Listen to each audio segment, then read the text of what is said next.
Hello, my name's Richard Felix and I'm going to take you on a tour of haunted Lancashire.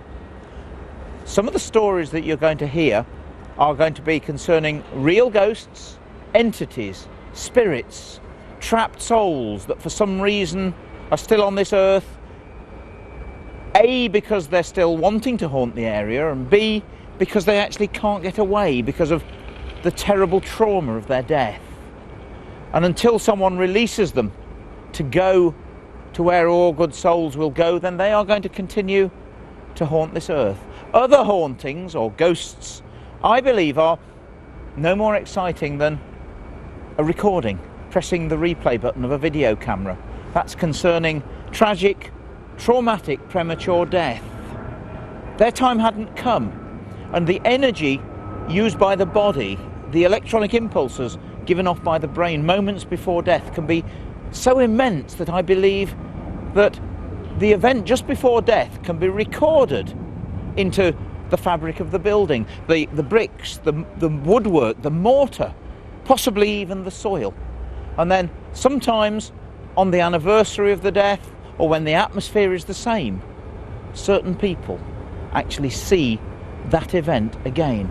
This is of course why these recordings, if you like, are clothed, because how can you see a ghost with clothes on unless it's just a recording? Now, what better place to start this tour than here? I'm on the roof of Terminal 1 at Manchester International Airport, and although it's now, of course, in Greater Manchester, of course Manchester was once part of Lancashire and played a very great part in Lancashire's history. And here at the airport, of course, which was originally Ringway Airport, the home of 613 Squadron, City of Manchester Squadron, there are ghosts. And in one of the old buildings that was originally a barrack block of 613 Squadron, there is the ghost of an old man who's been seen on frequent occasions by members of staff, by shipping clerks, cleaners and workmen. They see this old man walking through the building, through the offices, and the cleaners prefer to work in pairs. They don't like working alone in the building, either in the daytime or especially, of course, at night. There's also, of course, this was a wartime airfield, and there has on frequent occasions been seen a ghostly figure of an airman that of course could well have crashed in one of the ill-fated Manchester bombers. So settle back, turn down the lights, and let me take you on a tour of haunted Lancashire. And we're here in Preston. Strange place, considered rather an ill omen in 1715 when the Jacobites coming from Scotland were turned back at Preston after a small battle. And in 1745 Bonnie Prince Charlie and his troops were very keen to get through, to get south. But we're not here for an old ghost story, we've got a modern ghost story here in the Charter Theatre. With me is Peter Ingham. You are the centre manager, complex manager, technical manager here, and well, you've sent something in the building, haven't you? That's right. Yes, we were doing a show one night, and a colleague who was in the control room on the lighting up here, at the back there, he said he could hear footsteps, and I was on stage, and I said, no, it can't be footsteps. Anyway, we agreed that during the interval we'd have a look and see what was happening, see if there was anybody there. And he would go from his end, I would go from the stage side and have a look in the ceiling. And lo and behold, we didn't find anybody. You met, in other words? We met, we searched up and down the catwalks up there, and we met just down the front of the stage. And there was nobody there. and we were crouched down because it's a very low roof, and Of course, there was a handrail down one side of the catwalk. I hasten to add there were two rails now. All right. But we were crouched down and we were saying, you know, there's nobody there. And as we talked, we heard footsteps go past us, and we moved. You physically... We physically moved against the handrail. You weren't pushed, I presume. No. You moved because someone was going by. That's right. Automatically. As though you were making way for somebody to go past. What, you saw no one? Saw no one. My goodness. But I mean, since then, we've had various functions on where we've had you know, mediums and such like in the building, and they sensed there was a presence. Really? In the building, yeah. And in fact, the chap was killed here when the place was built, yes. apparently. Scaffolding. He fell and was Down there? Down at this bottom corner. Really? He landed on the front of the stage. This was all full of scaffolding. Of course, yeah. And they were taking the scaffolding out, and somebody had loosened a section, and they'd gone off for a cup of tea, and they came back. The two guys came back. They walked along to the end of it, and it gave way under them. Oh my gosh! And they came. One fell and landed on the front of the stage here. Yeah. And broke his neck, I believe. Yeah. And the other one landed partway down on the scaffolding. And in later years, I met him up on the roof. He was here supervising a job. Right. And he said, I worked on this place when it was first built. He said, my mate was killed here. And I said, I've met him. He said, well, he said the bugger would walk. Marvellous. And it was literally on this spot. On this corner. Where the poor chap died. Yeah. Peter, that's wonderful. Thank you very much indeed. Thanks. Okay.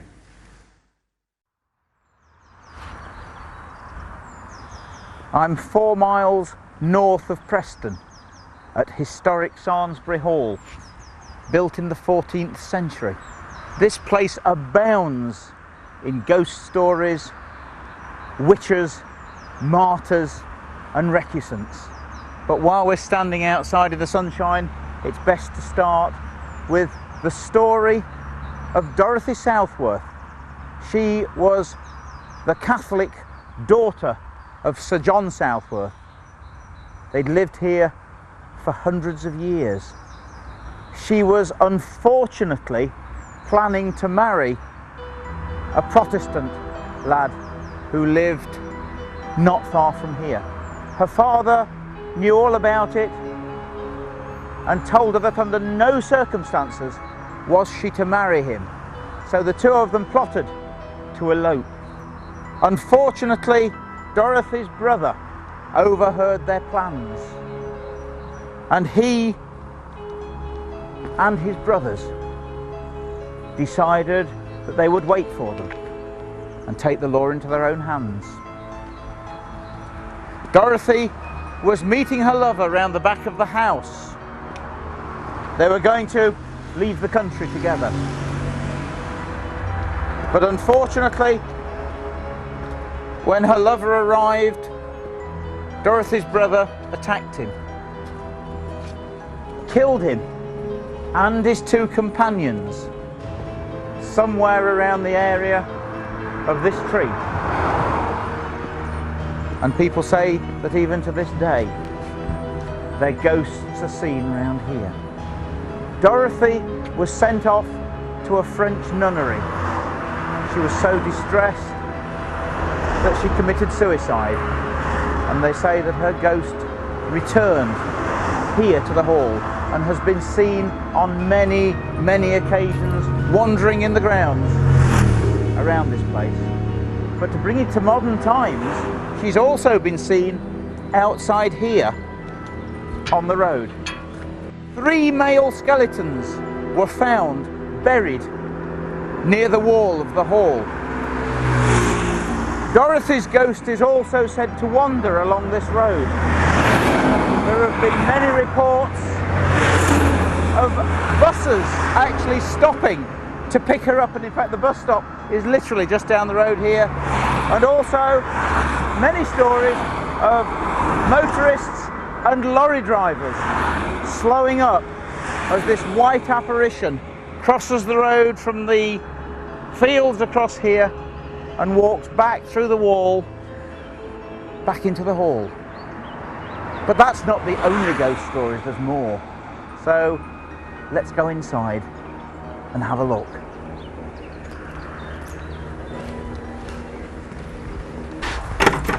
And now, making an entrance into Samlesbury Hall, there are so many ghost stories to do with the place. I actually don't know where to start, but I suppose the entrance hall here and the fireplace. An American visitor came here, took a photograph of the hall, and when the photograph was developed, there was a strange shadow in the fireplace that resembled a coffin.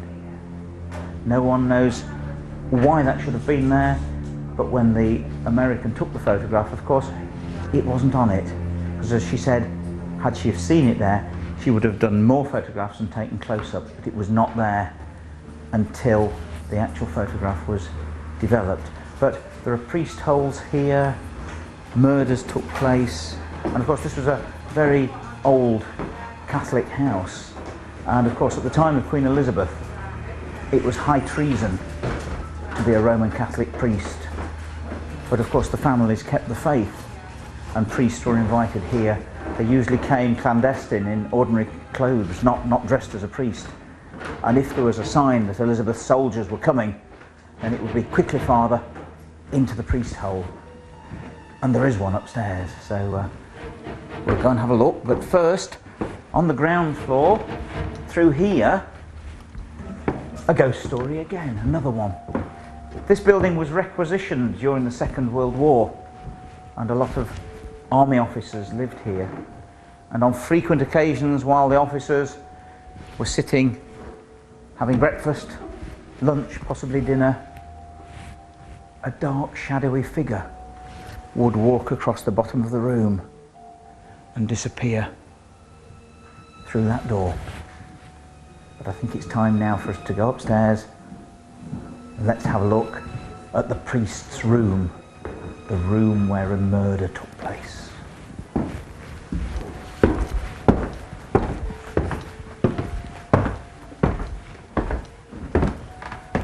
I'm now upstairs, approaching the haunted priest's room.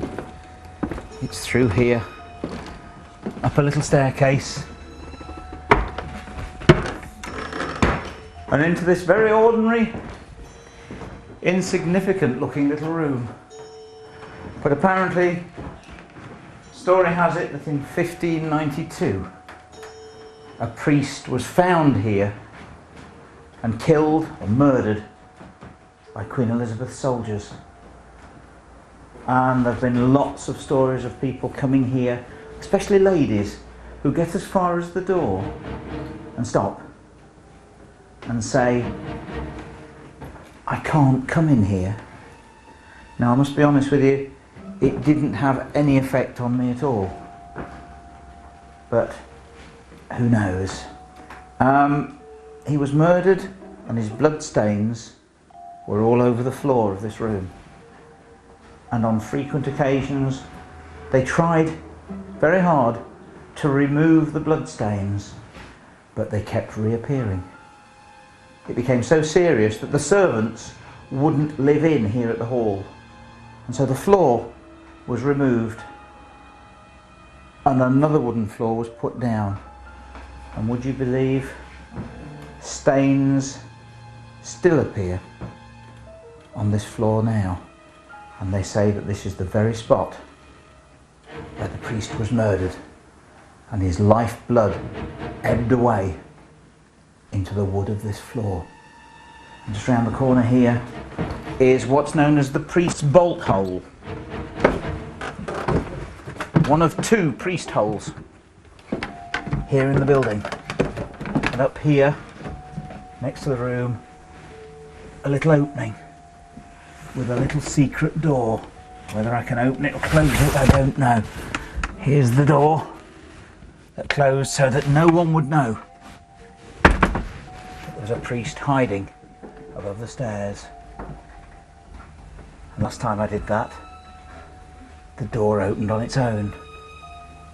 But it's obviously camera shy, because it's not going to do it again. Oh, it does, but I think I made that happen. And that is the end of the stories of the ghosts of this incredible old 14th century hall, which is open to the public. I'm sure you'll all want to come. Tuesdays, Wednesdays, Thursdays, Fridays and Sundays throughout the year. And of all the places that I've visited up to now, I would think probably more ghost stories here than any other place we've been.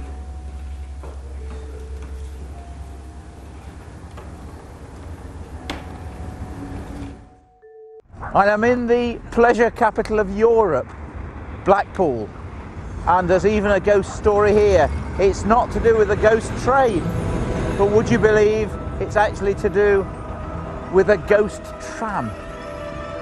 And apparently on frequent occasions, people very late at night, usually on a blustery, windy, rainy night, see a ghostly tram coming along the rails here. In fact, on frequent occasions, people have stopped at this bus stop, the Alexandra Road bus stop, seeing a tram coming along here, waiting, and it suddenly disappears as it gets closer to them. There's also a story of tram drivers at night driving along here. They see a man standing in the middle of the rails, holding a red lantern. They slow up, they think there's a problem, and then as they get towards him, he just vanishes from sight. Perhaps the people that are actually standing at the bus stop, or should I say the tram stop, late at night waiting for the tram, for all we know, it could well be the spirits from behind the bar that have caused their hallucinations. But there's also a story of a man running out from one of the hotels, running across the road, making it safely, and actually being run over by a tram here. And they say that his ghost still wanders around this area. True, fiction, we don't know. We haven't found any records to prove it. Perhaps it could be the ghost of Rita Fairclough's husband. Nobody knows.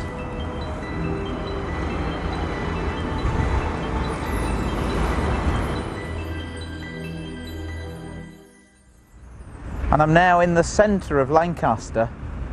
Behind me, Lancaster Castle. And here, the second oldest pub in England, the Three Mariners. It's built into the rock. It's one of only 3 pubs in this country that has a cellar upstairs. Also in that cellar is a freshwater stream running through it, and would you believe it, a ghost. So let's go in and have a look.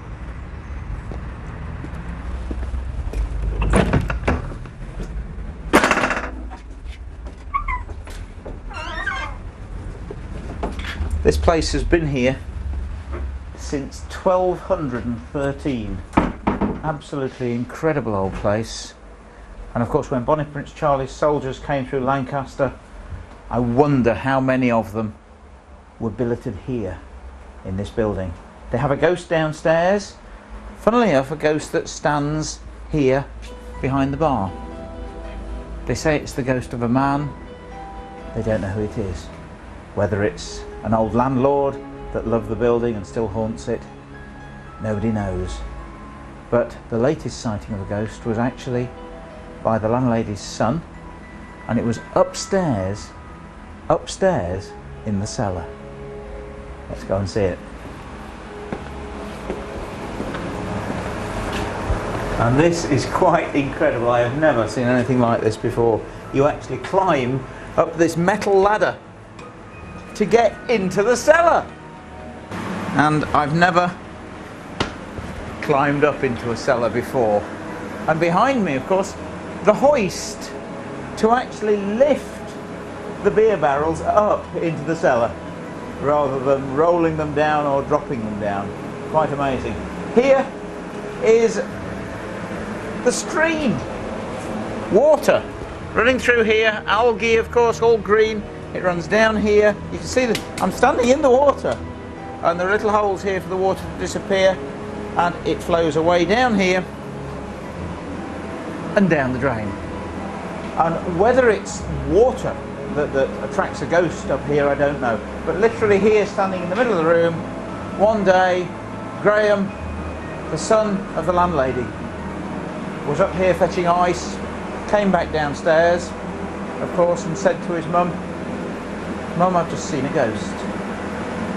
And he saw the figure of a man standing here, right in the middle of this cellar. And I would imagine that he beat a hasty retreat, just as I'm going to do now.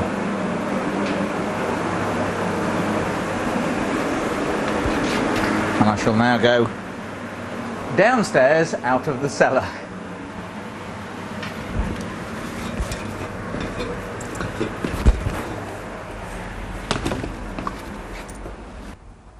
And even more ghost stories. The old pool room, which was through there, used to have obviously a table in it. It hasn't anymore, and apparently people used to see the balls rolling around the table when nobody was there, nobody got a cue, nobody was knocking them. There's a ghost in the ladies' toilets, and I think probably for the first time in my life I'm off up to the ladies' room to have a look. Now it's surprising actually, because when people talk ghosts and toilets, it's always rather tongue-in-cheek. People usually laugh, but you'd be surprised while we've been doing this tour just how many toilet ghost stories there are. And I'm now standing in the ladies' toilet, and on frequent occasions customers, ladies, come downstairs, come back to the bar, and they say to the landlady, "I've seen a ghost in the ladies' toilets." And luckily, it's the ghost of a lady.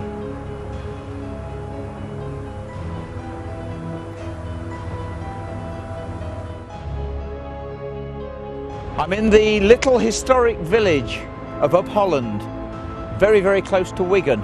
This place goes back to the time of the Romans, and across the road there used to be a ghost house. To the right hand side of the White Lion pub was a three-storey house where over many hundreds of years there have been reported sightings of a ghost, sounds of a ghost. Villagers used to say that they used to hear screams coming from the house, and inside the house glasses, cups and saucers would fly about. Tongs and pokers from the fire used to dance about in front of the fire. The house was demolished and is now part of the car park of the White Lion pub. There is the ghost story of a gentleman of the road, a highwayman called George Lyon. He lived somewhere in Upholland. Whether that was his house, nobody seems to know, but there have been many reported sightings in and around the village.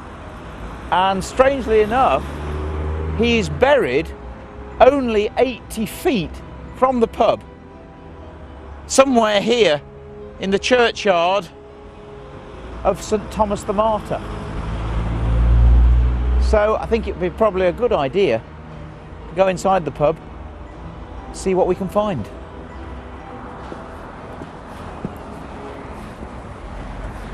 And we're now inside the White Lion at Upholland, and with me, Jimmy, you're the landlord. Yes, I am. Yeah.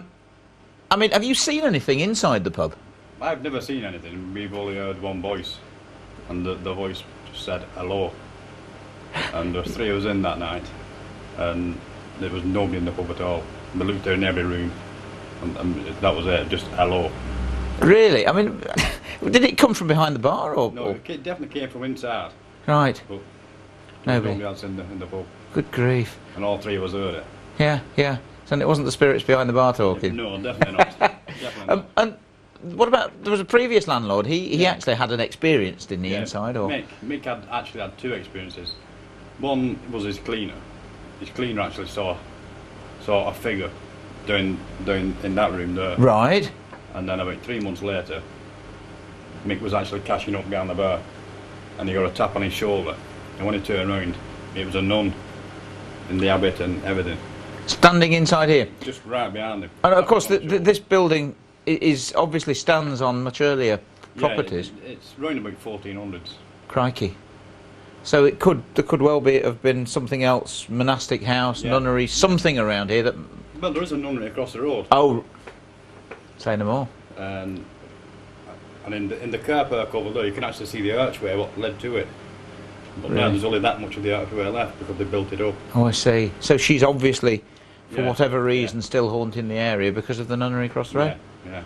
Right, that's great. Well, now the grave, he's not actually. You can't see his grave, can you? The highwayman's grave. Actually, you can. He's with his mother across the road. Really? Yeah. So they've actually buried him in his mum's grave. Yes. His mum's called Nanny Lion. Oh my gosh. Oh well. And that's just across the road there. I think I'll go and have a look. Jimmy, that's great. Thanks very much. Anytime. Cheers. Now, according to Jimmy, the grave is somewhere around here in the bushes. So, a quick search. He says it's a very plain looking grave. Some fantastic old graves here. This one going back to 1776. It's very close to the road. That's Annie something, it's not that one.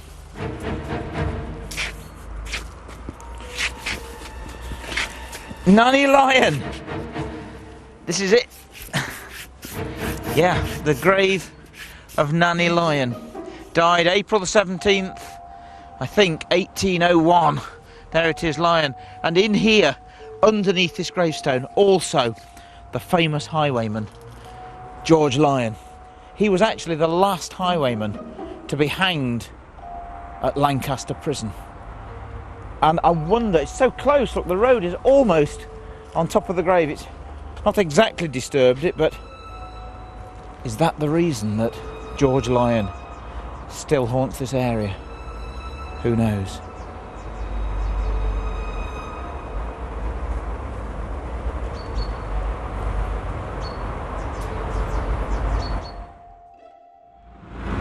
George Lion, the famous Up Holland highwayman, haunts the area around here, the crossroads at Billinge. On many occasions he used to stay at the Stork Inn. A gentleman driving to work on 3 separate occasions at 8 o'clock in the morning saw the figure of a highwayman standing on the crossroads. And another gentleman visiting friends here, walking down to the pub late one night, actually says that he had, for want of a better word, a flashback in time.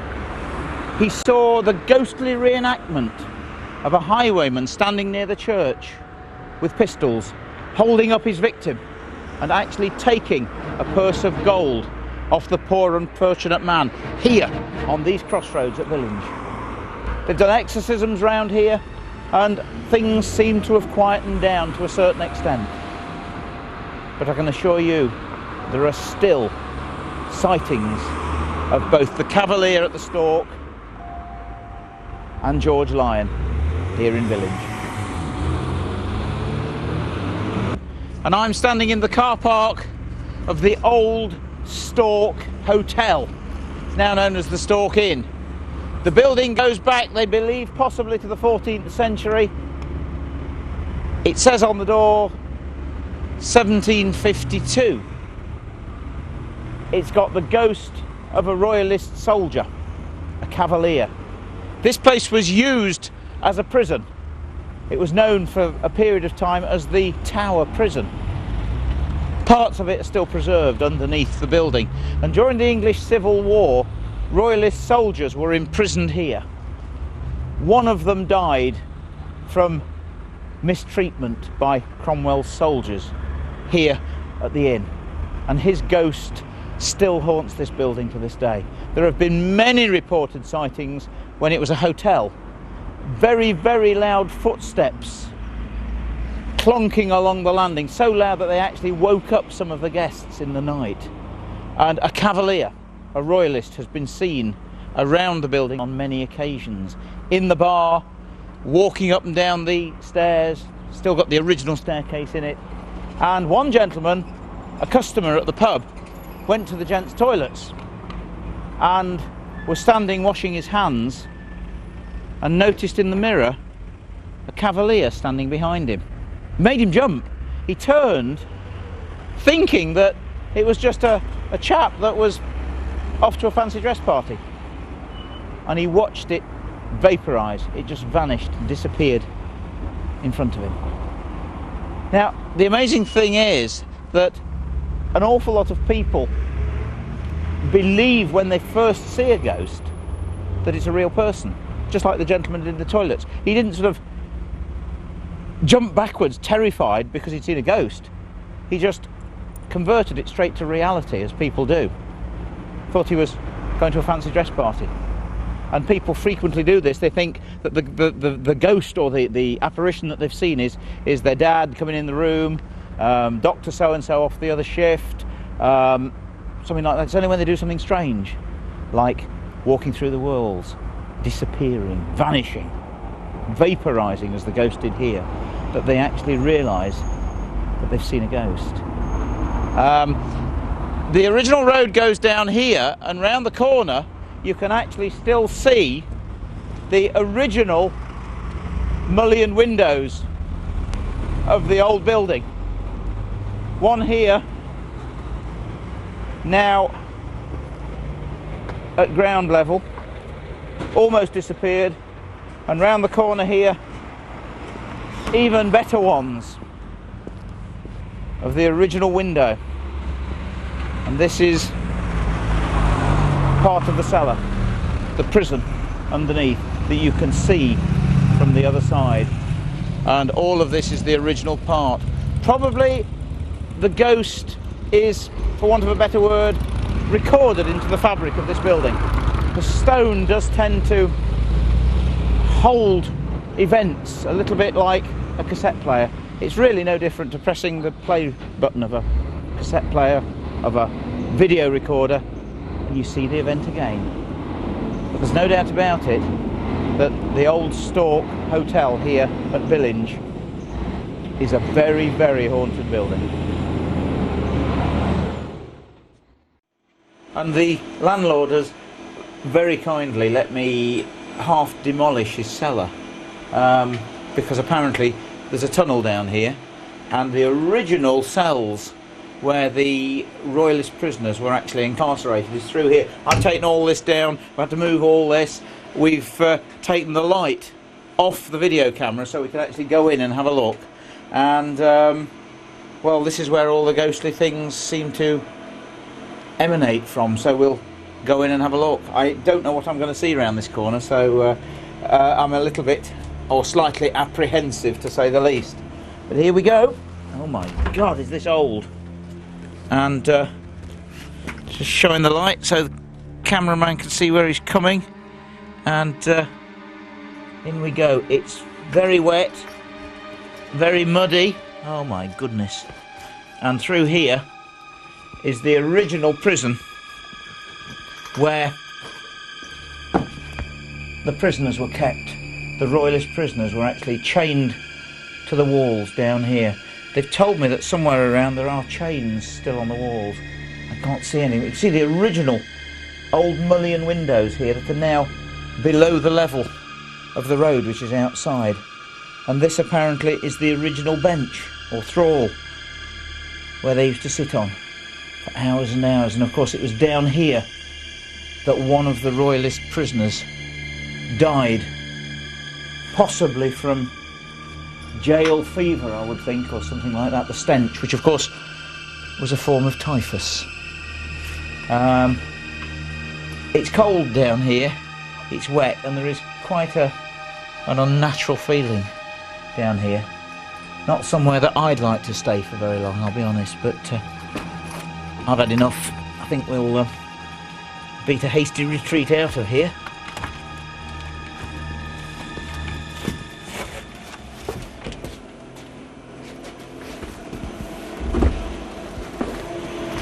back to the light. Switch this off. And I'll now put the tunnel back to what it was and replace the cellar. On the National Ghost Tour, obviously we're wandering the countryside looking for ghosts. One or two strange things have happened on the way. One of them was at Northamptonshire when a door slammed while I was sitting on the bed. A strange noise in a churchyard and there was no one there, but this has got to be the strangest of all. I'm in the town of Colne near Pendle. I knew virtually not a lot about the history of parts of Lancashire, and driving up this morning on the M6 I was humming Nearer My God to Thee. When we arrived at Preston I was given this booklet from the Tourist Information Office called Discovering Pendle, and I was looking through it, noticing one or two names, and would you believe I actually found the name of Wallace Hartley, who's buried here in this churchyard. This is Wallace Hartley's grave, and it says, "In loving memory of Wallace Henry, the beloved son of Albion and Elizabeth Hartley, formerly of Colne, who lost his life in the SS Titanic disaster on April the 15th, 1912, aged 33 years. Wallace Hartley was the band leader on the Titanic, and as the ship was sinking, he organised the band to stay on the deck and play Nearer My God to Thee. And I just can't believe that I was, for absolutely no reason at all, humming that tune on the way up here to Lancashire today. It's taken me nearly an hour to find this grave, but I'm very, very glad that I've done it.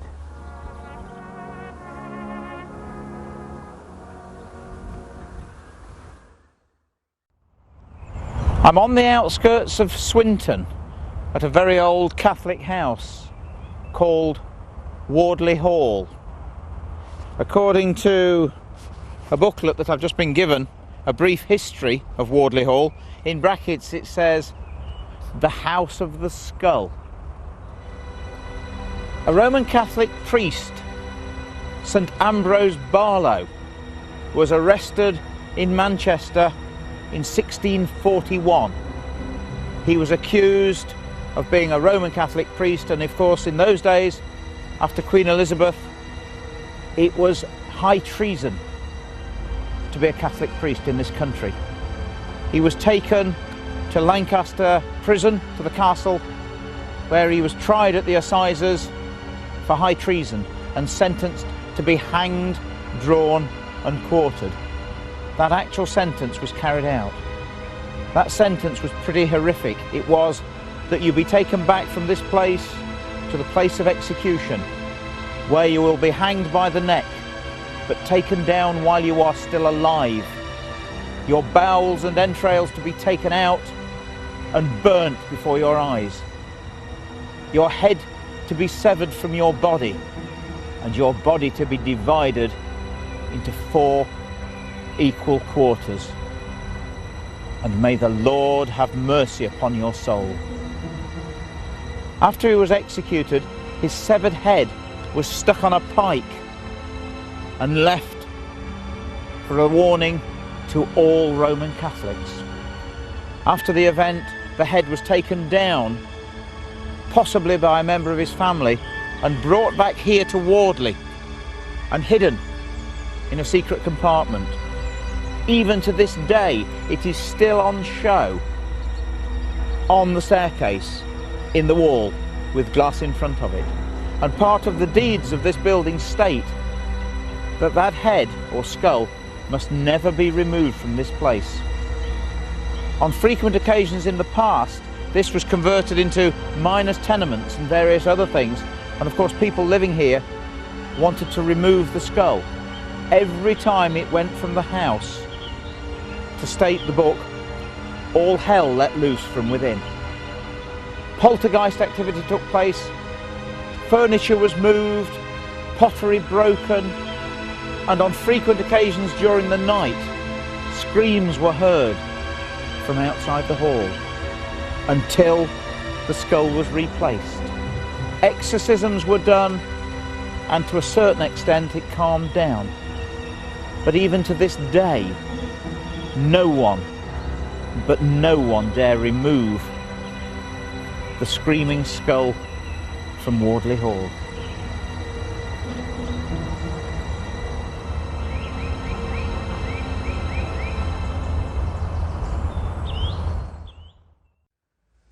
Pendle Hill rises above the ancient hunting ground known as the Forest of Bowland. It was a place of wolves and wild boar, and it was very much a place of mystery.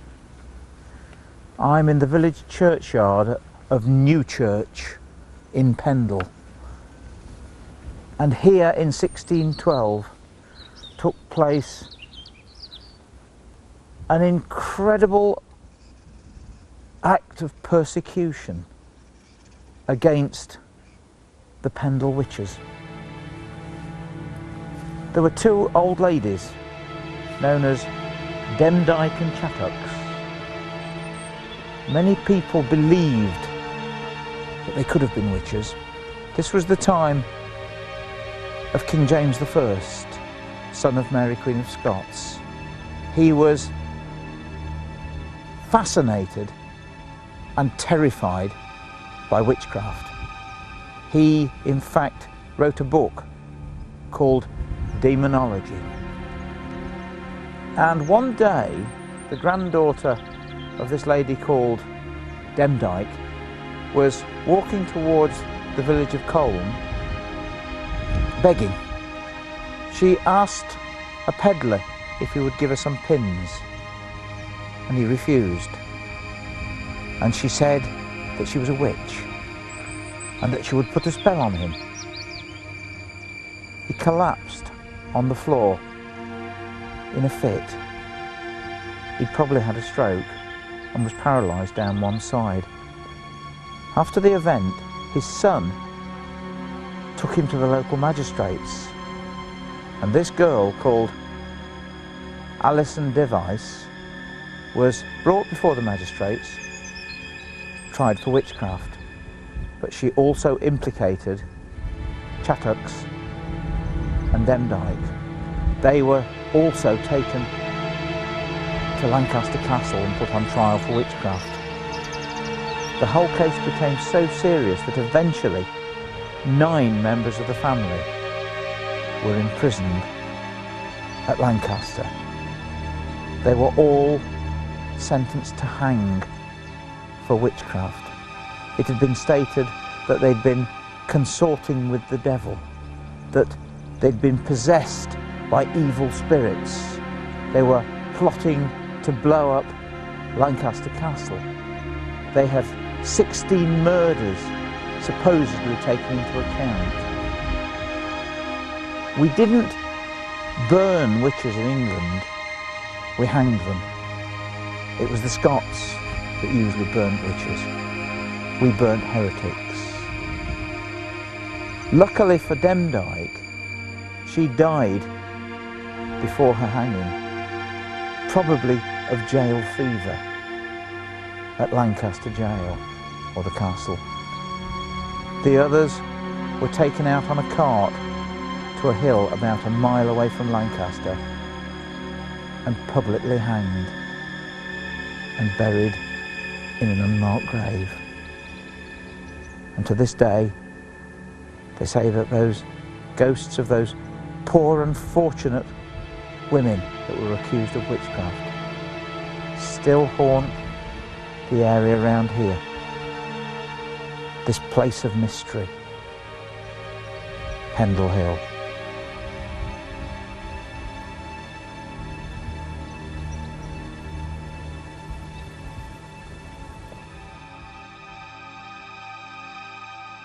The tower here at New Church dates from around the time of the Pendle Witches, and even to this day on the tower you can see the eye of God. The villagers believed that that eye kept watch over them and protected them from the evil spirits that lurked around here in these hills. And just up the road here, a modern touch, a shop called Witches Galore. Let's go up the road and have a look.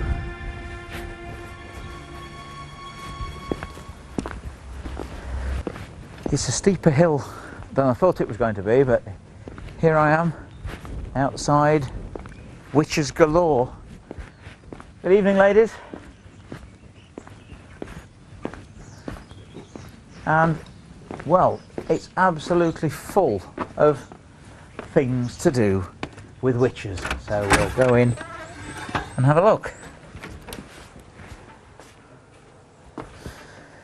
Hi, now Maureen, you run Witches Galore. Yes. Yeah. What is the connection actually with New Church? Well, Witches Galore because we trade on the history of the Pendle Witches from 1612. Right. That's why we're Witches Galore. Yeah. And did anything happen actually in New Church, or is it just Not close? specifically in New Church. Alice Nutter lived at Roughly Hall, which is just less than Oh a mile yeah, down yeah. I the noticed way. there are actually 3 gravestones That's to the right. Nutter family That's actually right. here in the churchyard. Yes, yes. Which I found quite amazing. But so you obviously have an awful lot of visitors we that do. come and visit and buy. Anywhere in the country, anywhere in the world. Yeah. Every day brings overseas people.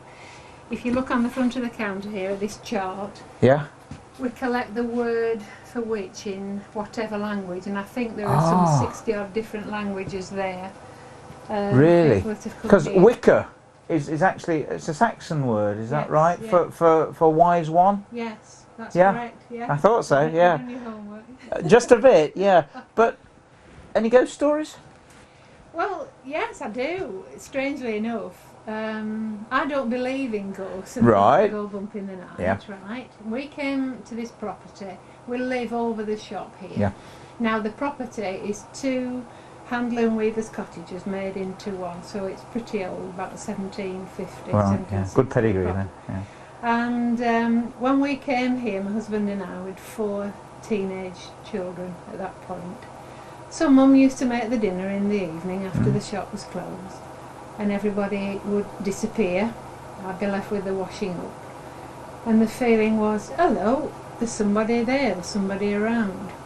No, there isn't. Yeah. Yes, there is. Just that sort of feeling, not a threatening Oh no. feeling. No. Quite a sort of pleasant, benign sort of feel. And eventually I came to feel that there was a woman there, although I never physically saw anyone. No. You got the sense that there was Yes. someone. Now a little while after that, a chap came into the shop who'd written a little book about the village, New Church, Folklore, Fact and Fiction is the Right. book. And he said, Maureen, before we take it to the printers, will you just go through it, see what you think about it? And we're standing at the counter, leafing through the book, and I come to a black and white sketch. Who's this? Because it made me shiver. Yeah. Oh, he said, did you not know that's your ghost? He said, there's a young woman walks this property. She's waiting for a lost lover that went to the war and never came back. And the drawing is exactly as I would have pictured her. She's got her head slightly bent, she's got a mob cap on, a shawl round her shoulders. That's coincidence number 1. Yeah.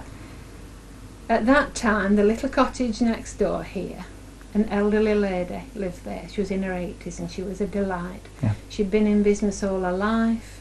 She'd been a magistrate. She was a sensible, intelligent, level-headed person. And I used to go and see her in the evening. We used to have lovely conversations. And she died. Yeah. And her daughter was clearing the house.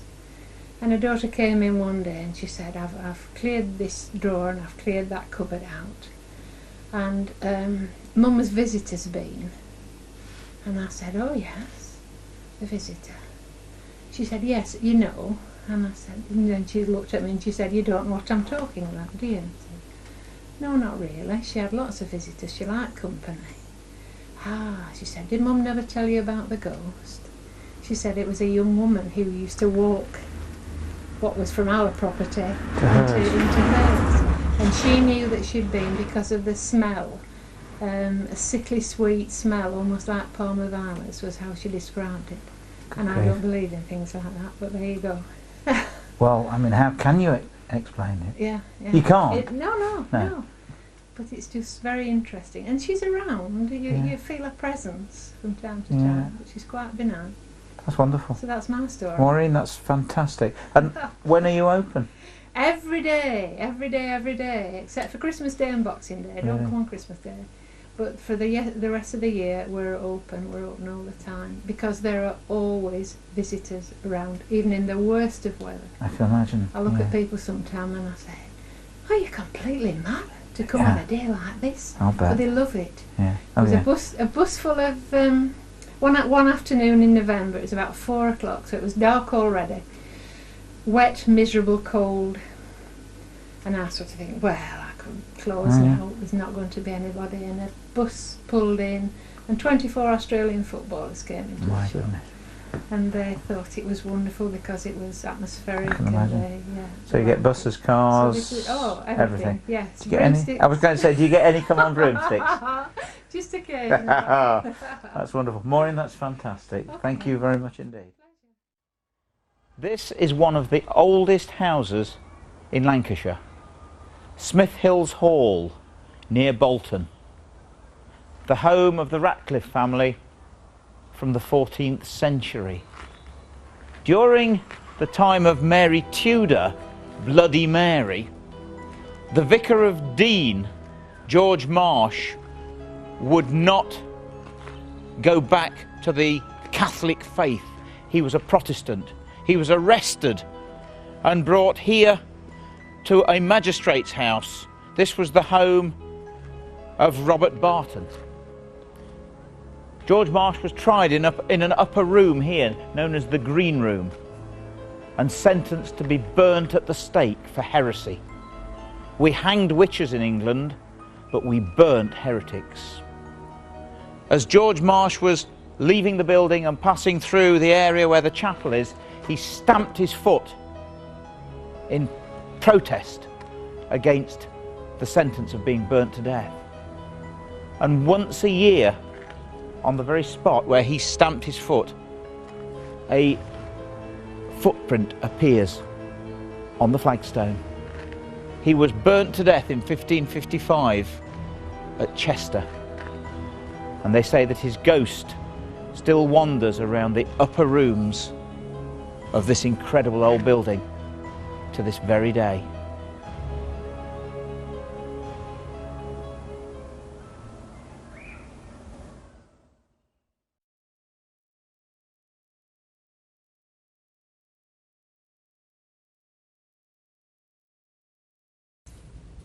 Hello, my name's Richard Felix, and I'm here at my base at the old county jail in the centre of Derby. This place over the last 150 years has been a place of terror, torment, and of course death. And that's one of the reasons why this place is as haunted as it is. I've chosen Derby as the catalyst for the national ghost tour of Great Britain. Over the last 10 years, I have taken in excess of 95,000 people on a ghost tour somewhere around the Midlands. And of course, have spoken to many of those people on the tours, and of course have realised just how fascinated people are by ghosts. This is the reason that we have chosen to do this tour. The video that you've just watched is a part of that series, but I want your help. If you have a ghost story, then please either email me or write to me at the address that you'll see at the end of this video. Of course, you must remember that after speaking to so many people, I think I have an ability to be able to see through some of the stories, to be able to differentiate between a story that is true or a story that's made up. And of course, you must remember that 8 out of 10 ghost stories can be explained, but it's the other 2 that you've got to worry about. I hope you've enjoyed the video. Do sleep well and don't have nightmares.